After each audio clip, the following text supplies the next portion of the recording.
Hi, everyone. Thank you so much for joining us today for Collective Action is Key for Systems Change. I am so incredibly excited about this conversation. Please note again, I know I have been repeating this all the time, closed captioning is available and you can enable that at the bottom of your Zoom screen. My name is Sara Lomelin. I'm the CEO of Philanthropy Together, a global initiative to grow and strengthen the field of giving circles.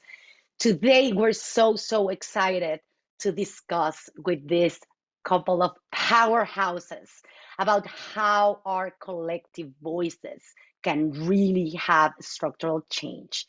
I mean, we have been talking during these 3 days how we move from charity to change, and this is it. So, throughout today's session, please engage with us in the chat. We encourage you to share your feedback following this session by completing our 2-question poll.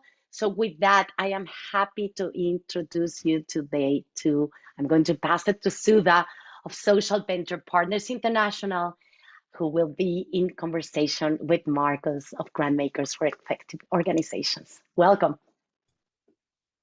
Thank you. Thank you, Sudha and Philanthropy Together for having us. And I am so thrilled to be here with Marcus. Marcus and I, just for a very quick intro, I'll say we met virtually right at the start of the pandemic and have built this lovely friendship and strategic co-conspiratorship over the last 2 years, I guess now. 2 years. I don't know how many years. Almost 3. Yeah. And I will just say, I feel so fortunate to know Marcus. He brings a brilliance, a coaching mentality, an ability to see systems in many different ways and to think about how are we really moving with relationship in this work that we're trying to do. So I'm excited for us to get into that conversation, but also just so thrilled to be here today with you, Marcus, and to have your leadership and your voice influencing this conversation about individual giving and giving circles and how we all need to come together. Oh, well, thank you. And I want to offer you the same courtesy and share that. So it's been a real blessing. The word that comes to mind for me is true blessing to be introduced to you. I don't even know if you are aware of this, but when thinking about the broader context in which we were operating over the last 2 years, like everyone out there. Oh, and by the way, please light up the chat. How about you, as we're giving introductions, you write a hello or what you're interested in hearing about today. I would love to get a sense of who's out there and what you're interested in as we speak. But I'll just continue that there was a particular context over the last 2 years. We all know it, right? It was a pandemic. It was in health. It was in economy. It was politically. It was a real awakening around social justice issues and violence and all of the things that several generations of folks, especially domestically, have been grappling with and to really frustrating ends, quite frankly.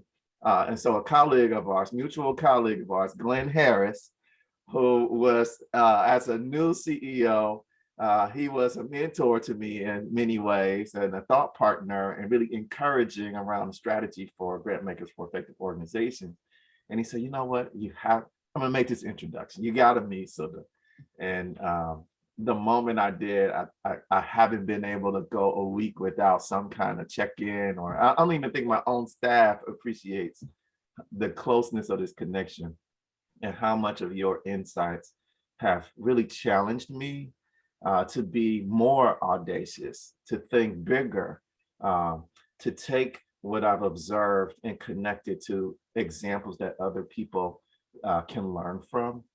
In a more accessible way. And so thank you for that. And my being here is a celebration of that, and hopefully an opportunity to share what has been a blessing for me, for folks that I understand are in the audience and have a real interest in doing some good, right? And having some fulfilling results from their efforts. Like there's ways in which we make this so complex when it doesn't have to be. And so my promise is to demystify this thing and dig into the juicy aspects of this work in a way that represents a meaningful use of everyone's time and attention here. So thank you. Well, thank you. I think, you just said the word demystify, and it made me think, this word collective action, right? How it gets thrown around a lot. Philanthropy is saying it a lot these days. Yeah. And I think, I feel like one of the things we can do just to start is, let's demystify that. I mean, I've heard you talk about collective action in very simple terms. Mm-hmm. For me, it's very simple. Collective action is recognizing that, the problems that we're facing right now are bigger than any one individual. Mm-hmm. So our solutions have to be bigger than any one individual. Mm-hmm. And, and I think it is that simple, mm-hmm. which I think sometimes we get more complicated, but it is really just that simple. We can't solve at a system scale something without other people involved. Yeah. But you know what? I appreciate, and I'm loving some of the stuff in the chat about the connection. Like, I think there's a thirst for authenticity. I mean, is it just me?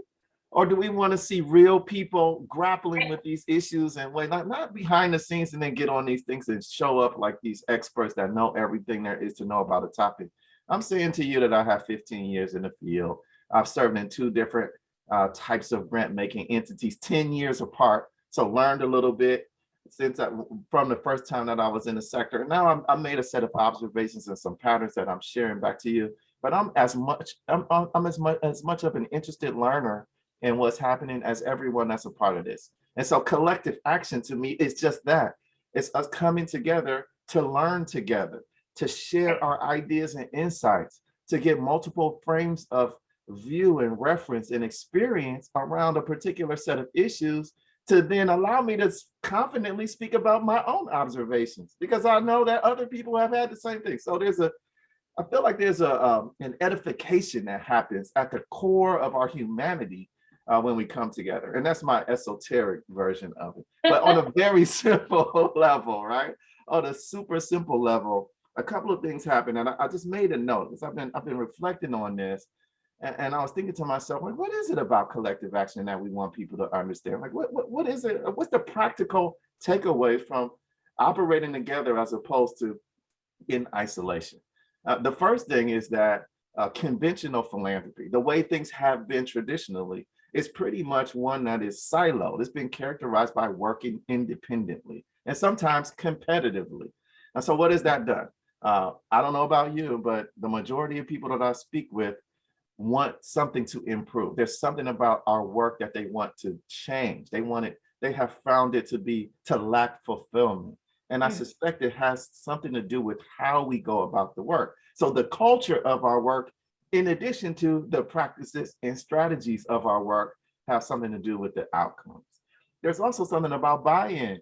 There's a reason why individuals take on so much responsibility and feel so much pressure as leaders in this work. And it's because we have taken it upon ourselves to fix issues as opposed to present them, convene around them, hear from different people who are impacted by them in different ways. And so a collective action approach allows us to operate with a broader set of wise contributors, right? Input from multiple points of view, sectors even, from the community itself, from people who otherwise don't have enough time. You know, we all have our lives outside of the things that we do professionally or our vocations. But creating spaces for optimal input just produces a better result, right? It builds trust. It creates conditions for sharing the workload to where, 5 years from now, I'm not completely burnt out, crying on your shoulder, right? Instead, maybe we can celebrate some victories or some new relationships because of the approach that we've used to address some of these persistent issues over time. Well, and I think one of the things you're talking about convening, and as you know, I've spent time in government and in nonprofits, working also with the private sector at various points. And so one of the things I've noticed is, and you mentioned this too, how siloed each entity is. Yes. And then when we go to community, it becomes another entity, right? It's like communities Yes. over here. There's a donor who writes a check. And what I think collective action gives us an opportunity for, that's really a gift in this moment, is for us to step around a table and take off that single identity hat, right? Yes. Where I can be in a room and now I'm with other people, and I have to be, I also think there's this piece of it, which is we have to think about power, right? We can't say collective action and not think about power. Because if we're going to convene Yes. people around a table, Yes, we have to be willing to talk about our own power. What power am I bringing into the room? What networks do I have behind me? Am I bringing those folks into the room? You mentioned the voices of people who are most impacted, who may not always be at those tables. And collective action is an opportunity for us to start to have frontline voices shaping our future and shaping our systems. yeah, But I think too often, in my experience, collective action becomes sort of a substitute term for just, let's sit around a table. But then we all go off into our quiet, like into our own silos again, and keep doing the same thing, right? That's We're right. just, and to me, there's this magic when collective action is actually happening. That is about, it's not just the sum of the parts. That's right. That's right. There is, it's like being able to truly see the forest, the full rainforest and the whole ecosystem, and being able to see something that is bigger than any one component within that ecosystem, and doing something that's bigger than any one component in that ecosystem. And I feel like that's, at least in my time in philanthropy, right? I feel like I keep ending up at these tables where people are just on the edge of wanting to do collective action, but they're not quite, we're not quite able to get out of our own way. Yes. Maybe the word is compromise. Yeah. You actually taught me this. It was such a simple comment you made one time, and I'll never forget how you were saying, Marcus, I feel like it's something about what we're asking people to do in our sector in terms of this trust-based approach to the work that may be beyond what people are actually doing in their personal relationships. And I was just like, oh my gosh, that's why this thing is so challenging. And I never thought about it like that. And it still is something that I reflect back upon over and over, mainly because there's a way in which when we think about ourselves professionally, right? So again, with the demystifying moment, in these professional spaces, they're so formalized around decorum, right? Around these unwritten rules. One of the rules is that historically has been like, let's leave the emotions out of this, right? The emotions get in the way of rational, sound thinking, right? They interfere somehow with strategy. And so, but we understand now that the reality is that we have been contorting ourselves to fit and really to lessen it. So dim your light, right? Sudha, oh my gosh, you're so, can you just tuck your hair back a little bit? Can you just do these things to diminish your physical impact so that other people can work through whatever discomforts may be triggered by how you show up, right?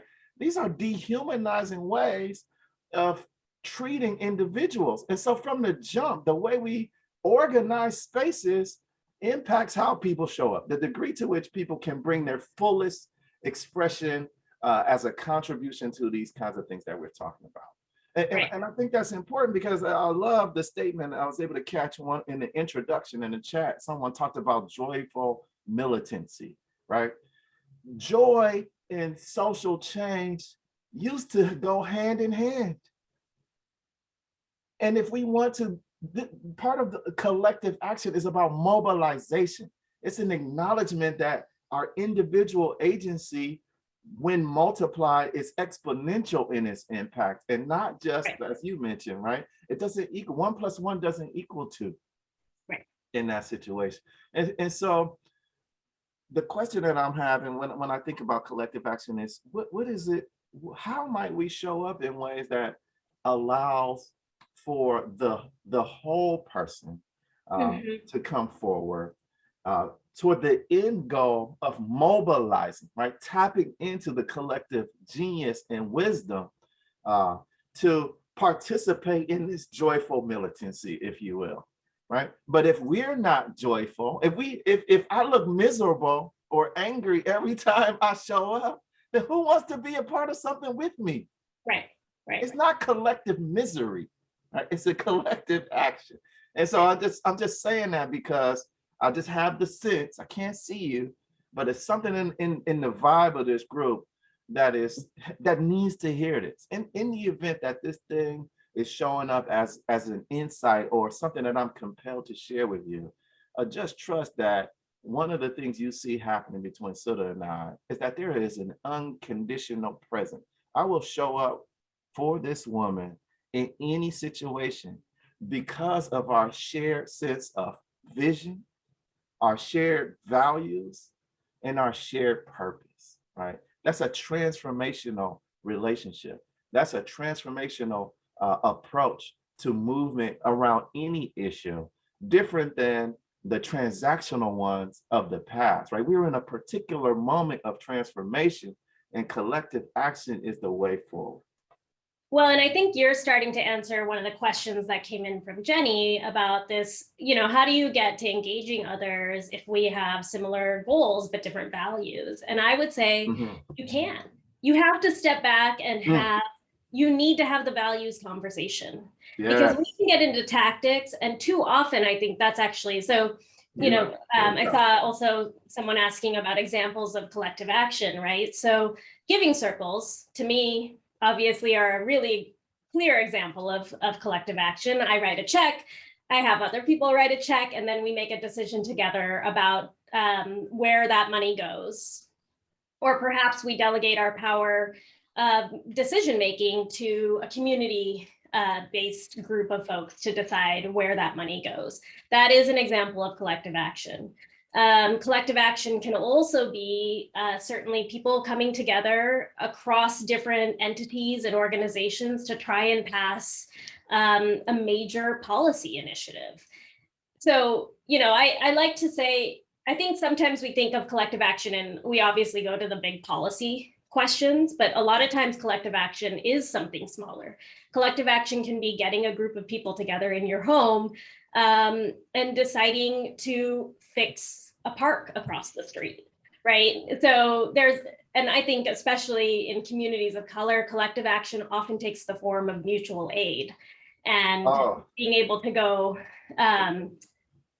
support each other. I think about the example of my parents growing up, where people would come to Spokane, and little tiny town in Eastern Washington, they would look through the phone book, find the first Indian name that they could find, and they would call up my parents. Yeah. And my parents would immediately invite them over for dinner and then would connect them into this community. It wasn't a very big community, but the community of South Asians. And that is also a form of collective action, right? Yes. Helping navigate systems together, figuring out things together. So I want us to stop worrying so much about is this collective action or not?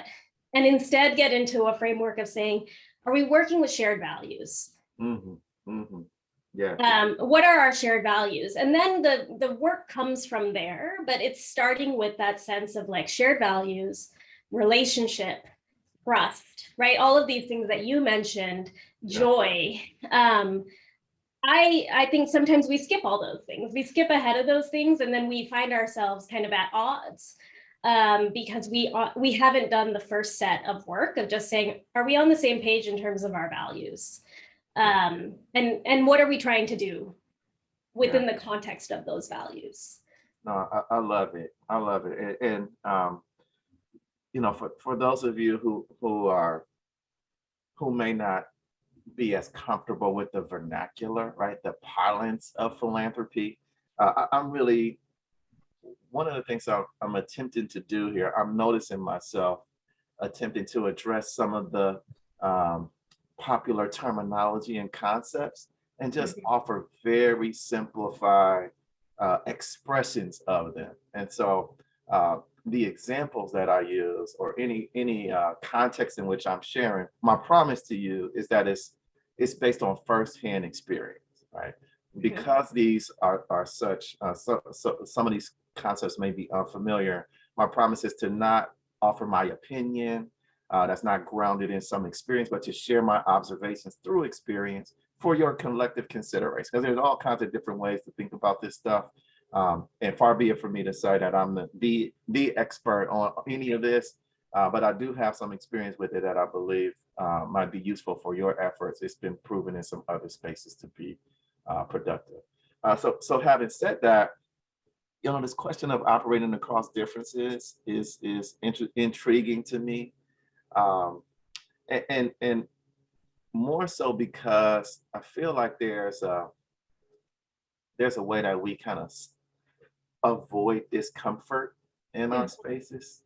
Yeah. And I invite everyone to see this as a moment, right? The broader context within which we're operating. That's defined by the possibilities of transformation. See this moment as an opportunity to consider what's possible as opposed to what's practical, right? So there's traditional approach to philanthropy is grounded in efficiency, right? Risk management. And so I think part of my perspective, and this is from hundreds and hundreds of conversations and hours, oh my gosh, thousands of hours of working in collective action and coordination with others. My experience is that there's a desire for moving forward as a group in ways that are more fulfilling. And I almost hate to say this. You hear me pausing because I don't want someone out there saying like, this just feels too simple, right? But it's important for us to name this because all of the different contexts that are now being revisited through this transformative lens are really about decolonization, right? It's a way in which we've been socialized into thinking about what is normal and therefore appropriate that's actually counterproductive to us as individuals, our overall health, well-being, and contribution to making, to realizing the potential of this nation, if I could say that. Right. And I'm saying that as a Black male, third generation from enslaved Africans brought to this country who migrated from Macon, Georgia to Cleveland, Ohio, Pennsylvania, and in the Midwestern states. The reason I'm saying this is because if we appreciate the role of a kind of decolonization in this, and that just means filtering out the shoulds from Western society, Western norms, and allowing more space from the cultural backgrounds, the diaspora of cultural backgrounds represented globally that are all present in this nation today. What an opportunity for possibility. You talk about possibilities, let's tap into that cultural lineage. I want to know how many people from different cultural backgrounds are represented in the spaces of today.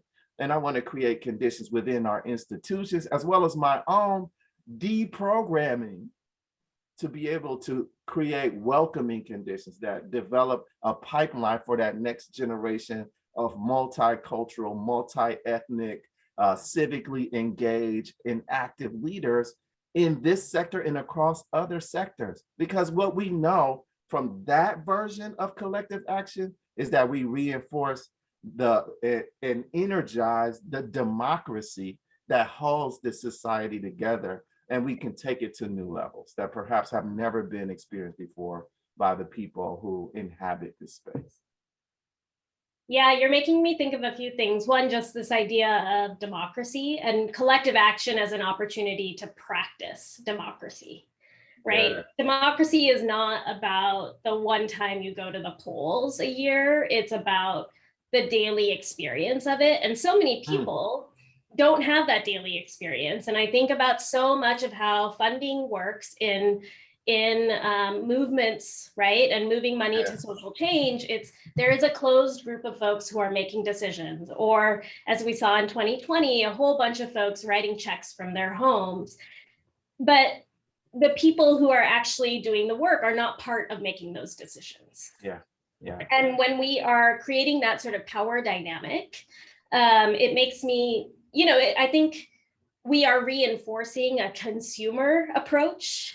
And this sort of idea that I can be a consumer of the movement, right? Like I can just be, let me see who has the best product on the market. And today that's what I'm going to write a check to, in terms of movements and rights. And, if we're talking about democracy, that's not how we're going to get to democracy. And that's not how we're going to maintain and grow and deepen our democracy.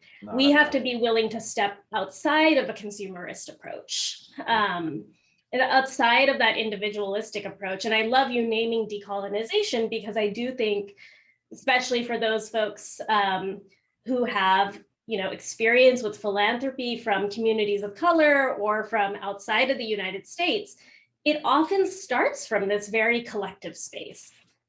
And I think we here are finding ourselves having to unlearn and deconstruct a whole system that has been built up.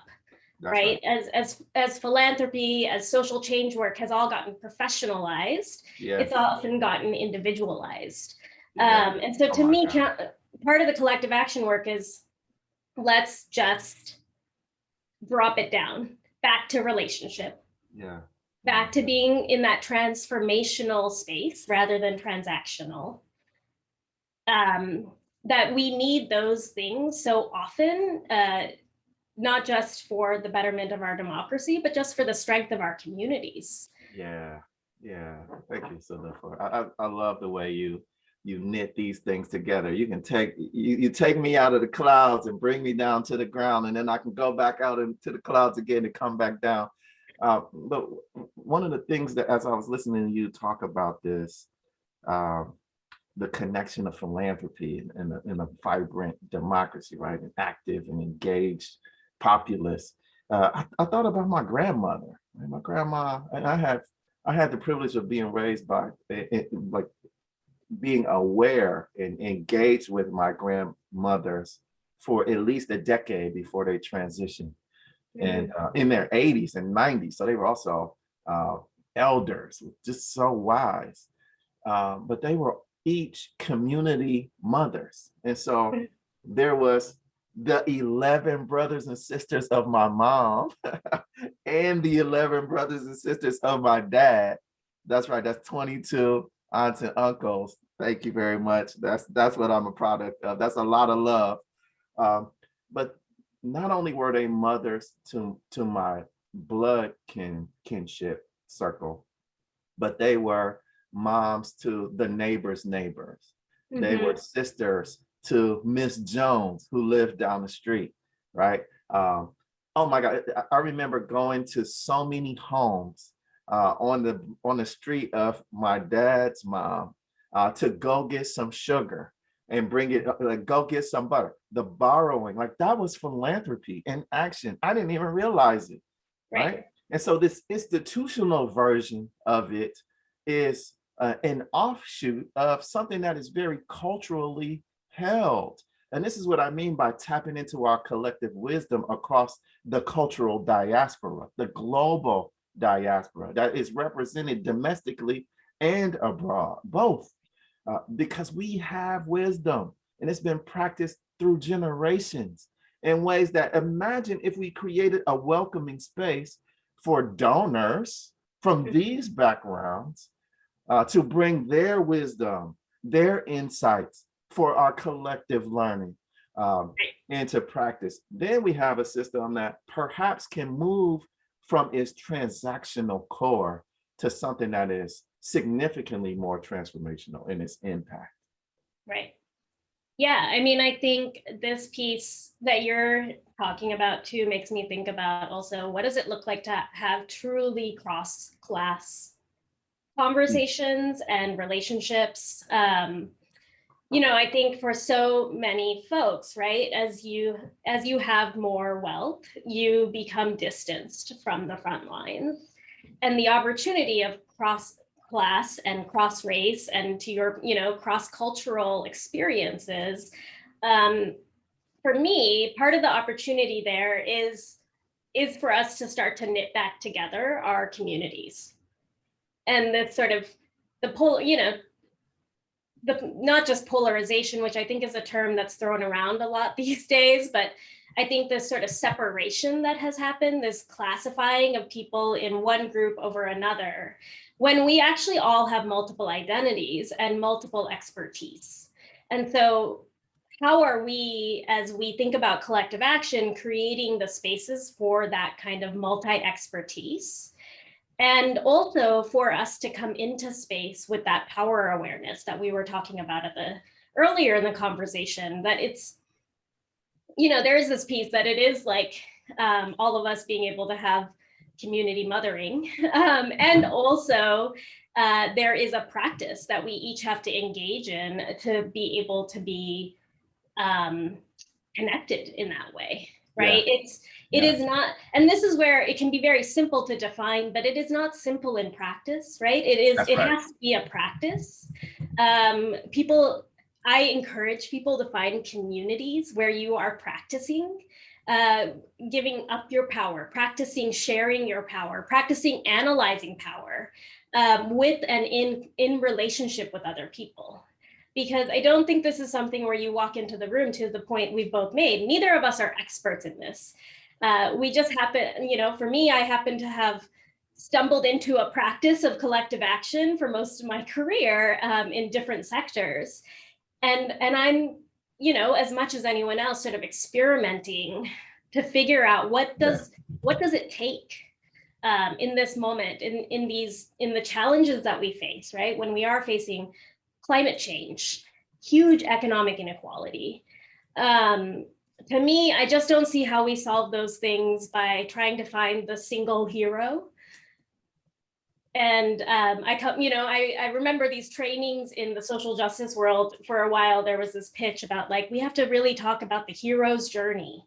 And I think that there is no hero. There's no single hero. And collective action to me is telling us like, it is a group of us. It has to be the hero's journey is no longer about one person. And it's not about one institution either, right? So if you're an institution who's made some really good changes, are you connected to other institutions? Are you taking advantage of the fact that you might have the ability to influence other institutions? So often I see this, sort of assumption that like we can go it alone. And I'll just focus on being the best and most equitable and most just institution by myself, or I will be the donor who writes the best checks and really gets my equity centered framework down. But if I'm not talking to other people, if I'm not building relationships with other people to be in practice, to change other people's practices, we're sort of creating our own new barriers to progress and to justice.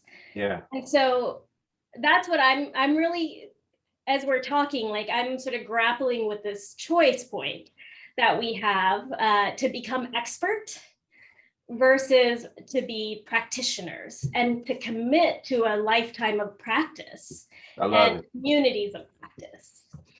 Yeah. And that in and of itself is a challenge, right? For so many, and for how so many of us are socialized. So there you go again, right? Back to that socialization. I love how you laid that out. It reminds me of the question by Delia about like really attempting to deepen kind of social justice mindset and attitude, doing the work is what I get from this. And yet struggling to let go of some of the, the socialization that we've been talking about. My thing is here, we're all impacted by this stuff, right? You said it best. Only practice leads to mastery. That is one of my favorite. I'm a trained coach in addition to these other things. I'm a trained executive and leadership coach. Have been doing so for over a decade. And this concept of practice is, I think, one of the opportunities that we have to move away from what we've been socialized into in terms of our behavior. In other words, when you described, I can go it alone, that's not something that we were ever told, but that goes along with the pull yourself up by your bootstraps of our conversation. These are our principles that have been shared generationally over time that come through our families. It comes through my grandfather's advice as a young man, right? And so it's hard to capture it, but if we commit to the practice of doing the work, then we see the opportunities for that progress. So what I offer to everyone is let's commit to the individual practice. Let's do our work, but let's accept that you are going to make mistakes. Right. Let's accept that it's coming. That it doesn't serve us to wring our hands and avoid conflict out of fear of generating harm. You're going to create harm. Every interaction between human beings creates an unintended consequence, but it also creates the potential for something beautiful and impactful and significant, right? And so be ready to make amends. Be ready to say, I'm sorry. Be ready to ask this person, what do you need in order for us to repair any damage that I may have caused, right? I deal with this. Just because I'm a Black male doesn't mean that I all of a sudden don't perpetuate some of these norms that we talk about with the colonized mindset. No, I benefit from patriarchy. I talk over Sudha in ways that are annoying to me. Right? And so I'm conscious of it. I work on it. I show up though in earnest. I am vulnerable. I allow myself to be open, and I listen for feedback that can help me continue to grow as I practice. But it serves us to be in this way. Well, and I think what you're saying here is, we've talked about this before, and I want to name it again for the room, which is collective action is at its most simple an opportunity for us to practice the world that we're trying to create, to practice the relationships that we need for a healthier, more just world. And to me, that's, that requires that practice, right? Because we are not socialized in that way, because we exist in a system that tells us that we are consumers before we are people, because we live in a system that would prefer for us all to be going it alone, because that maintains the very structures that create the injustices in the first place. And I think, we're getting some more questions around sort of examples, right? Yeah. And beyond the giving circle example, beyond the example of having a group of people, the example most recently in my work was working with a group of leaders of color here in Seattle who led a variety of organizations, and we're all connected deeply with communities of color, coming together and building a shared agenda for what environmental justice means in the city of Seattle. That's an example of collective action. There is also the example during the pandemic. We talked a bit about mutual aid. I had neighbors, and I'm sure everyone has a story related to this from the pandemic, but I had neighbors who were figuring out how to help the farmers who had historically sold their flowers at the farmers market be able to distribute their flowers and make sales. And so it became this huge network across our neighborhood of people hosting the farmers and their flowers, and then neighborhood members coming together to kind of make that all work. I also think about collective action as the Sunday cleanups that happen in a neighborhood. Right? There's so many different ways that collective action happens. And it can be grand, it can be large scale and pushing policies and groups coming together. It can be, these examples we've seen of foundations coming together and pooling a bunch of resources to advance racial justice. It can be, coming into a community like GEO or Social Venture Partners International. But it doesn't have to be that grand. And to me, I just want to come back to this piece about we have to practice the world we want to create. So if you're on a board, are you practicing the world we want to create? Yeah. Yeah. If you're in an organization, like what are all the ways that we practice? And by practicing, create that new future. Oh, oh my goodness, I'm loving this. I wish I could see everyone's faces. That's collective too, right? It's something that's inspirational that comes through collective action as well. And I think we take that for granted, right? I was taught as a practicing coach when I was being trained that enthusiasm is the fuel for transformation. And if you think about it, it's just like, oh my God, yes. Again, if I'm miserable, if I'm wringing my hands, if I'm cynical, then I don't have the energy to move into all of these complex situations and be present and be in relationship with folks to uncover what we have in common as values and vision and purpose. But it's this conversation over in the chat around comfort, right? Centering comfort. Oh my goodness, it's like one of the major culprits. We believe that somehow comfort is the goal. I'm looking for a comfortable life. That is one of the biggest. I just heard someone say earlier, we've been gaslit perhaps the most around this particular concept of comfort as the purpose of life, as the purpose of capitalism. Like, oh my goodness, centering comfort is how we get into these situations in the first place, because of the resentment I hold when you put me in an emotionally uncomfortable space. Sudha, how dare you do that thing that makes me feel uncomfortable? But the reality is, again, if I just look at the ancestral wisdom, the cultural wisdom, oh my goodness, when I turn a certain age, I'm supposed to go through a kind of a vision quest. I'm supposed to transition on my own. I'm supposed to go out into the wilderness, which is extremely uncomfortable, and move through a series of things, apply the stuff that I had learned up until that point in life, and come back confident in who I am, my agency. Not because I'm so amazing as an individual. I think we all are miraculous and blessings individually, but more so because we hold an agency that represents a particular aspect of power, a form of power, an expression of power that is unique to each of us as individuals. So first, we got to take responsibility for that power, leverage it toward the individual and greater good, the collective good.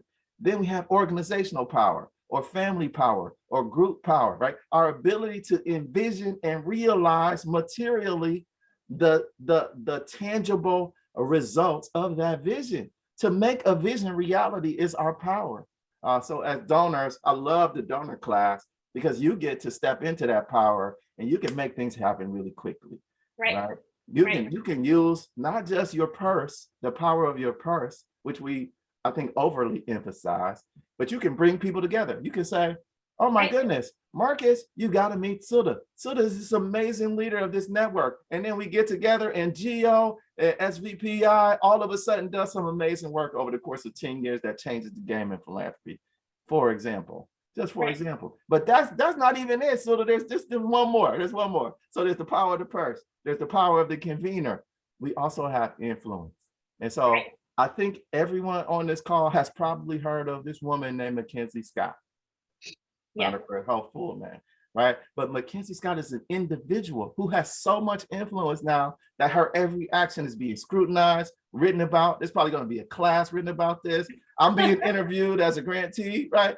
But I say all of that to say she is actively using her influence to drive the kind of change to create the world that she wants to experience. And it's informed by a group of people who are supporting her, providing her with the things that they've learned from a broader group of folks who are practitioners and advocates, advisors. They serve all kinds of different roles. That is collective action for those who were looking for another example, and the power of donors.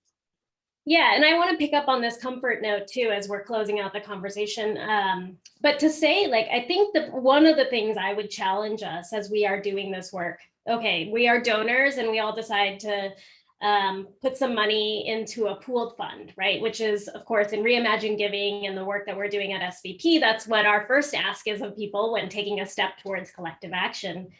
But if that feels comfortable, then you need to do something more, right? Then you need to be thinking about your influence. You need to be thinking about who might feel uncomfortable in that moment, and how are you now a facilitator of comfort for others. I think so. That's often the thing that we get really stuck in this. I feel a little bit of discomfort. I'm not sure. And so what I like to think about is, who is the person who feels really uncomfortable stepping into this room, where if the power dynamics are so fraught that they aren't even at the door yet. And we need to be thinking about, how are we opening that door? And collective action at its best is pushing us to open that door, pushing us into conversations that are cross-class, cross-race, cross-cultural. And then we are finding our shared values, right? And moving with shared values together. It means that the work may look very different from year to year. It may look very different on scale, but it should feel collective in its connectiveness around values. And, to me, like, that's where the value of being a very forgiving circles, being accountable philanthropist comes into play, to having a commitment to learning from community, and community-centered wisdom comes into play.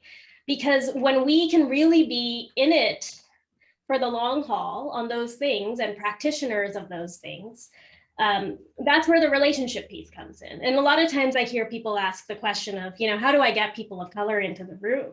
And my answer to that is, you have to be willing to change the culture. You have to, and you have to be willing to practice the change yourself. And this is as true for me as a woman of color. I have plenty to unlearn. I'm a South Asian woman. I come with my package of privilege. And so, for so many of us, I think it has to be this constant sort of understanding of power, analyzing our power. My power has shifted and changed as I now, as my career has grown. And so how do I continue to constantly analyze that in every room that I'm in the relationships that I hold, and to do it with some joy, right? Like, there is nothing that I love more than being able to connect my people with each other. It's true. Because there's no scarcity. It is abundant. The world is abundant. And relationships, I think, enhance that sense of abundance, right? And I feel like, Marcus, you're really good at reminding me of that. The only thing that's not abundant is time on this call for us to dig in. That is true. How much time do we have? What's remaining? I think we have 3 minutes. So, but I want to call out that piece around comfort. Like, let's really dig in about, when is that about holding power? When are we scared of discomfort because we're scared of this idea that power is scarce? And if I give up some of my power, if I delegate some of my power, someone's taking something from me. Versus the idea that actually, in participating with others and in building with others, we might find that power becomes a much more shared resource that continues to grow. And that, for me, is a really big piece of why collective action matters, is because it is ultimately how we build power to change the systems and to create more justice. Yeah. So I love how you break these things down into these examples. And you also know how I talk about discomfort. I'm so uncomfortable by emphasizing tools and frameworks too much, because what I've found, and again, in the more contemporary form of philanthropy, is that we can start to use them as a proxy for relationships. Oh, I don't need to engage with this other larger group of people. I have this toolkit. I can follow these steps, right? And that is counterproductive to what we're talking about. It's not generative to have all the answers in a toolkit or a folder on your desk. We're the answers. Right. Philanthropy is about human beings, love of all humankind, love being unconditional presence, right? And availability for each other. Every culture that is now being called into community to reimagine a different way of being together has generations of wisdom to draw from to contribute to how we reimagine as a society. This is just, I don't know how else to underscore this. The institutional version of philanthropy is small in comparison. The dollars matter, but are not the entirety of the equation, right? You matter. And that is ultimately, I think, the landing point of this conversation, right? That we have to figure out those ways to get beyond our single institution, our single checkbook, our single solo selves, if we want to take on systems change and really address the issues that we are faced with today. And so I know we're at time. So I'm gonna say just to close that my invitation to folks is if you're part of an institutional philanthropy entity, please check out GEO if you don't know about GEO already and Marcus's amazing leadership. If you are an individual donor looking for a community, come join us at Reimagine Giving and the work of SVP in your local communities. And we would love to dig in further on this topic of collective action and give you some space to practice so that you can be part of systems change with others who share your values. So with that, thank you, Marcus. And I'll hand it back to Sudha. Thank you, my friend. And back to our DJ, Sudha L. Thank you, Marcus, and thank you, Sudha. Oh my God, this chat was going crazy because you share. I saw our team, taking notes, putting quotes. I mean, you guys are amazing. I feel that everyone in this room, in this audience, don't just stay inspired, but take collective action today, tomorrow, every day. It's in us. We cannot wait for other people to do it. We have the power to do it. So thank you so much for your wisdom, for your power, and for being part of this summit and for sharing all this information with everybody. So thank you so much. I am, before everybody leaves, please answer our 2-question poll. We want your feedback, that energy that you saw in the chat. We want to see it in the poll. And then in the next few days, I know some people were asking for the recording. In a couple of days, the recording will be up on Huba and also on the We Give Summit website. And we're figuring out the transcriptions, so everybody will have the transcriptions too. And please join us in the next session that will start in a few minutes, exploring new ways to collect donations. And I want also everybody to join us tomorrow for our pop-up giving circle to support kids and teachers in Ukraine. I think as a collective giving field, we can, rally together to support Ukraine. Thank you so much, Sudha and Marcus. Thank you.